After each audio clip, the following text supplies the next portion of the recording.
जी अस्सलाम वालेकुम दोस्तों, आप देख रहे हैं मेरा यूट्यूब चैनल और फेसबुक पेज। मैं हूं मोहम्मद वसीम राना। दोस्तों अभी मैं आपको बताने जा रहा हूं कि नेशनल बैंक का जो है प्रॉफिट रेट है वो कितना है सेविंग अकाउंट्स पे, और उस पर टैक्स जो है वो किस तरह से कैलकुलेट होता है। तो दोस्तों बात करते हैं जब हम सेविंग अकाउंट की, तो उस पे जो अभी करंटली आपको प्रॉफिट रेट नेशनल बैंक दे रहा है साल 2023 के पहले क्वार्टर में, वो है 14.5%। यानी अगर आप 1 लाख रुपया पूरा साल बैंक में रखते हैं तो आपको 14.5% जो है वो बैंक पे करेगा, जो कि 14,500 रुपया ग्रॉस प्रॉफिट होगा।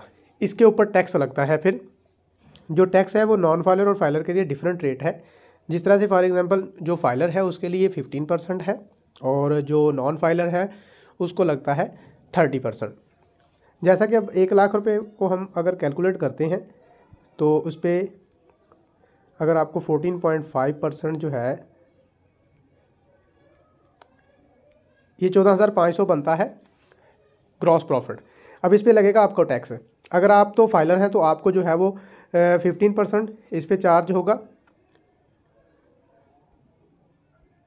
14,500 पे अगर आप 15% टैक्स दे रहे हैं, 14,500 और इस पे हम करते हैं 15%, तो 2175 रुपये जो है वो फाइलर का टैक्स कट जाएगा। तो जो नेट तकरीबन आपका जो अमाउंट बनेगी वो 12,000 से ऊपर कुछ अमाउंट बनेगी, जो आपको net profit after tax filer को मिलेगा। इस तरह से अगर हम नॉन फाइलर की बात करें तो उसको लगेगा 30%। 30% का 43 रुपया कट जाएगा। तो इस तरह से आपकी जो नेट प्रॉफिट है वो 11,000 के करीब या 11,000 से थोड़ा ऊपर नीचे बनेगा नेट प्रॉफिट पूरे साल का।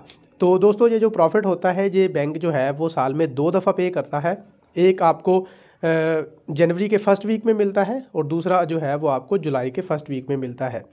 तो इसका पेमेंट का जो टेन्योर होता है वो पहले वीक में जो भी सैटरडे होता है मोस्टली उस दिन आपको पे हो जाता है। जैसे 6-7 तारीख को अगर कोई सैटरडे आ रहा है तो उसको जुलाई की, और जब जनवरी के बाद भी इसी तरह से अगर कोई सैटरडे वीकेंड आ रहा है तो मोस्टली बैंक जो है वो उस दिन आपको प्रॉफिट पे करता है आपके अकाउंट में। तो ये था सेविंग अकाउंट का प्रॉफिट। अगली वीडियो में मैं आपको बताऊंगा कि जो स्पेशल TDRs हैं या जो स्पेशल प्रॉफिट रेट्स हैं वो क्या है और किस तरह से वो आप ले सकते हैं। अगली वीडियो तक के लिए दे मुझे इजाज़त।